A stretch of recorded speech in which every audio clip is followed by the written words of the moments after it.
Number 1. Ted Bundy got his surname from his stepfather. At 3 years old, Bundy and his mother moved out from his grandparents' home to Tacoma, Washington. There, his mother met Johnny Bundy, an Army hospital cook. In 1951, they got married, with Johnny adopting Ted and giving him his last name. From there, Bundy's name legally changed from Theodore Robert Cowell to Theodore Robert Bundy, or simply Ted Bundy. Unfortunately, they did not get along, as the young Bundy always wanted finer things that his stepfather couldn't afford. Number 2. Bundy had many family issues. Compared to the rest of his family, Bundy had the best relationship with his mother. However, Bundy expressed that he always had a feeling of being unloved upon his capture.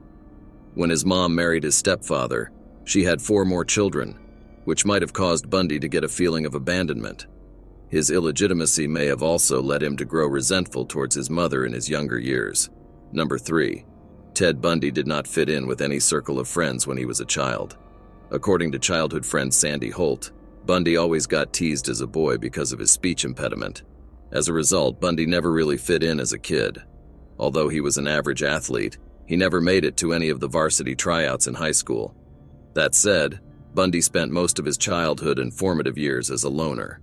Number 4. Most of Ted Bundy's victims have the same physical similarities. In college, Bundy dated Stephanie Brooks, whose real name is Diane Edwards. They fell in love for a brief while, but Brooks broke up with him due to his crazy streaks, lack of ambition, and immature ways. Later on, reports showed that his victims all had the same physical appearance as that of his ex-girlfriend. Tragically, all were white females aged 15, 25 years with long brown hair. Number 5. Rumors say his grandfather may have molested Ted Bundy as a child. Psychiatrists who took part in the case of Ted Bundy said that such actions and doings can only occur to those who were seriously traumatized when they were kids. They may have also been grave victims of abuse, or they may have seen extreme violence from family members. With this, experts have suggested that his grandfather Simon Cowell could have molested him as a child. Aside from his raging temper, Cowell also had an obsession with pornography. Sources reveal that as a child, Bundy was shown a large collection of his grandfather's pornography paraphernalia, which also includes violent sex acts. Number 6. Ted Bundy killed over 30 women between 1974 and 1978. Bundy himself told authorities that his first attempt in the kidnapping was in Ocean City, New Jersey in 1969. However, he did not kill anyone until the year 1971 in Seattle. While he admitted to killing 30 women, reports show that he might have killed at least 90 to 100 women through these years. Throughout his trials, Bundy always hinted stories of the women that he killed, but never elaborated on the details. To this day, authorities still haven't identified these unknown victims. Number 7. His natural charisma gave Bundy the chance to lure women. Many of those who knew him described Bundy as a handsome and charismatic gentleman. He used these traits to win his victims' trust and to eventually exploit them.